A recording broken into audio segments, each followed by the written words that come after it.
يا مساء الفل عليكم، ايه الاخبار؟ انا اسلام ناجي، بورتريه فاشن فوتوغرافر. كل سنه وانتم طيبين ورمضان كريم عليكم وربنا يعيده علينا دايما بالخير.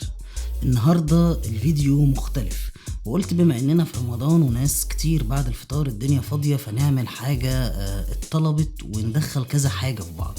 كنت نزلت من فترة فيديو عن البينت سبلاش وازاي تقدر تدخل اكتر من صورة بطريقة البراوشز في صورة واحدة، وكان الطلب مني التون بتاع الصور اللي موجودة في الفيديو دوت.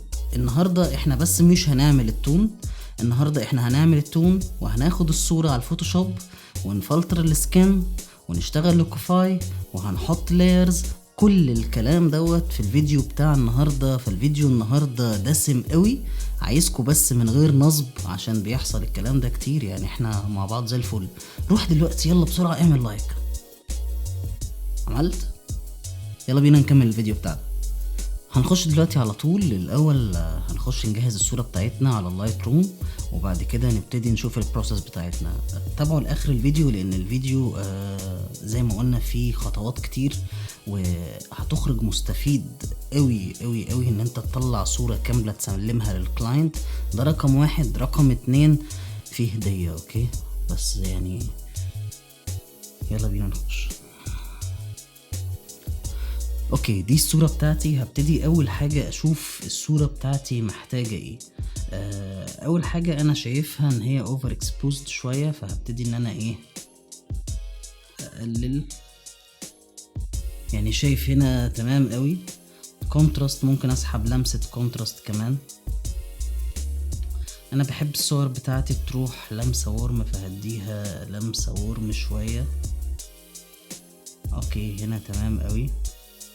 افتح شادوز عشان اشوف تفاصيل في الزرع اللي ورا، يديني ديبس كمان. يعني انا هفتح شادوز، هي فتحت كتير بس ايه هنقفله بالبلاكس دلوقتي. اسحب وايتس كمان عشان تفاصيل الفستان والبدلة، وازود بلاك سنة. اوكي ده البيزك بتاعي. ممكن كمان الكلاريتي اقللها شوية بحيث يديني النعومة في السكان، الدهيز لمسة بسيطة عشان برضو تفاصيل السما اشبع الوان شوية وكده. يبقى يعني دي خطوة البيزك. خلينا نشوف بيفور افتر. لسه خلينا نخش على طول ان احنا نبتدي نغير في الالوان او نلعب في الالوان بتاعت الصورة بتاعتنا. اول حاجة انا عايز الاورنج بتاعي يروح ناحية اليلو سيكا، ممكن هنا كويس، وكمان اليلو نوديه ناحية الجرين سيكا. قول ورايا سيكا. ماشي. بعد كده خلينا نقلل لمسة الجرين. اوكي اللعبة بقى في الصورة ديت في لون الزرع. عارف انت اللون المط بس في نفس الوقت مش فيك. هنعمل الحركة دي او التركاية دي دلوقتي حالا.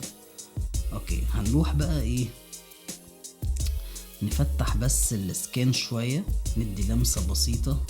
بعد كده هروح على اليلو. خلينا احنا اتكلمنا قبل كده ان الزرع مش موجود في الاخضر قد ما موجود في اليلو، فخلينا كده يعني احنا مثلا لو لعبنا في اليلو هتلاقي التأثير بسيط قوي.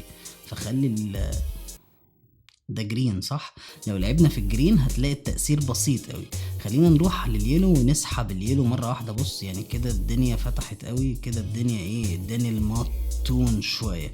طبعا وانا بصور عامل حسابي ان يكون في كونتراست وبالانس ما بين الصورة الخلفية ورا وما بين السبجكت او العريس والعروسة اللي انا بصورهم. في الحالة دي ان هو الزفاف يعني. بعد كده هروح اسحب الجرين شوية بحيث اكمل اللوكال مات بتاعي، وهسيب دول زي ما هما وانزل بس افتح شوية الريدز. يلو كمان سنة، ادي لمسة بلو. بس هنيجي بعد كده للسبليت تونينج عشان تشوف هتقف فين. حاول تعلي شوية ساتوريشن هنا. مثلا انا هخليه مثلا 15 وابتدي اشوف مود او لون مناسب للهايلايتس. يعني فوق ديت الهايلايتس اللون اللي انا هحطه هيكون افكتيف بس على الهايلايتس، وتحت هيكون افكتيف في الشادو. اتكلمنا قبل كده عن عجلة الالوان، وابسط تون ممكن تعمله من السبليت تونينج ان انت تبقى فاهم عجلة الوان. هحطها لكم دلوقتي كالعادة، فحاول تاخد لونين قصاد بعض، صدقني هيطلع معاك الموضوع حلو قوي. فخلينا مثلا هنا ناخد اليلو وناخد تحت، يعني نرفع لمسة بسيطة للشادوز، ناخد البلو. خلينا بس السبليت تونينج بس، اقفل افتح، موضوع حلو قوي ده بيفور الصورة كلها وافتر. اوكي، في حاجة تانية كمان انا عايز اعملها هنا قبل ما نروح على الفوتوشوب، ان انا هاجي بس ادي تنت ماجنتا كده بس بسيط، وهاجي هنا على البلو اسحب بلو شوية. دلوقتي دي بقت الصورة بتاعتي كاملة بيفور افتر بيفور افتر. اعتقد اديت مود واديت تون حلو قوي في الصورة. عشان تاخد الصورة ديت جوه الفوتوشوب على طول بتدوس كليك edit in وتختار فوتوشوب. اوكي دلوقتي احنا جوه الفوتوشوب. خلينا بس نعمل الزومينج. اول حاجة تعملها لما تخش اعمل كوماند جي او كنترول جي عشان تعمل لاير جديدة تبدأ تشتغل عليها. طيب اول حاجة انا عايز اشتغل عليها هنا الليكوفاي، فاروح فلتر ليكوفاي. خلي دايما لمساتك في الليكوفاي بسيطة قوي بس مؤثرة. يعني شوف انت عايز تروح فين، او اكتر حاجة لو انت ظبطتها الدنيا معاك او الشكل العام هيكون حلو ومش بيشتت العين ومش باين. وابتدي من النقطة ديت. يعني مثلا انا هنا مش محتاج اكتر من انا اعمل كده اهو، وممكن اصغر شوية ادي فوليوم بس للشعر كده. الموضوع عندي مش باين ان انا عملت حاجة، وفي نفس الوقت الافكت والتأثير بتاعه حلو جدا. اوكي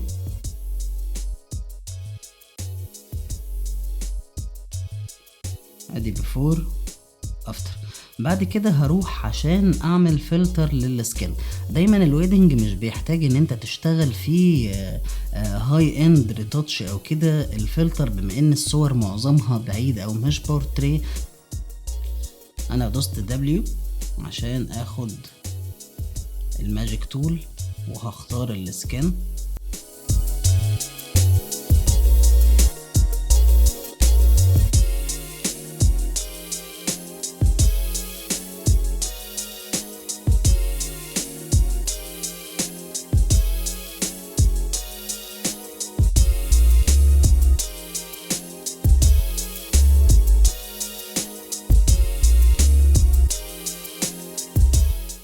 اوكي دلوقتي انا عملت السلكشن بتاعي، فهبتدي ان انا اعمل له فيزر. الفيزر بتاعي انا بعمله 2 بس، بعمله اكتر من مرة. يعني ادي مرة 2 3 4. مادام حوالين السكين فانا عايز الايدجز او الاطراف تبقى على قد ما تقدر سموز، ما يبقاش باين منها، عشان اعرف احط الفلتر وما يبقاش باين اي فرق بينه وبين السكين اللي حواليه. بعد كده بدوس كوماند جي عشان اخد بس المكان اللي احنا عملنا له سيلكشن. يعني زي ما انتم شايفين ده كده بس المكان اللي معمول له سيلكشن. وابتدي اروح على فلتر بارتيتيور. لو ما عندكوش الفلتر ده اكتبولي في الكومنتات وانا ممكن ارفعه لكم يعني، او ممكن نضمه مع الهدية. خليكم متابعين. انا ضبطه على الاعدادات النورمال بحيث ان هو ما يكونش تو ماتش بالنسبة لاي صورة محطوطة. هدوس اوكي. اوكي هو بيفرق جدا، بس عايزين ناخد بالنا من حاجة، ان هو هنا دلوقتي على الشعر فمخلي الشعر الى حد ما مش شرب. فدوت اللي احنا هنروح نقفل بس اللايرز دي عشان نعرف احنا هنشتغل فين. وهروح اجيب الارث اللي هي حرف الاي اللي هي التول ديت، وابتدي امسح مكان الشعر، خصوصا لان مش محبب ان الراجل يكون عنده مناطق ناعمة بزيادة زي كده. فعلى الاقل هخلي الدقن شارب. كمان هشيل البدلة لان يعني ما مش لوجيك ان يكون عليها سموز افكت او يكون عليها تنعيم. عندها هي الفستان كمان انا عايز بس السكين. كمان مهم قوي ان انا اخش على العين وامسح العين عشان تطلع معايا شارب اكتر، الشعر اللي هنا كمان، وارجع كل حاجة بتاعتي مكانها تاني. اوكي، الستيب اللي بعد كده انا عملت تنعيم وعملت لوكفاي والى حد ما الصورة بتاعتي ممتازة، بس عايزين نضيف عليها شوية مود. فمثلا انا شايف لو في شمس مثلا في المنطقة ديت الموضوع هيبقى شكله حلو قوي، فخلينا نضيف شمس. اوكي، ده الفايل بتاعي، هبقى اسحبه على طول احطه على الصورة عندي، وهعمله البلند مود سكرين. هو بقى شمس عادي معايا. هبتدي ان انا بقى ايه، كنترول تي، واتحكم في المكان بتاعه. انا شايف ان هنا المكان مناسب قوي. اقلل الاوباسيتي بتاعته، ادت مود حلو قوي في الصورة. بس يعني دلوقتي بقى في شمس او في لينس فلير قدام اللينس بتاعنا على طول، فمن الطبيعي ان يبقى فيه انعكاس في العدسة. فتعالوا نحط كمان لينس فلير، يعني كل حاجة موجودة في الصورة النهاردة. انا بحب ده برضو. هسحب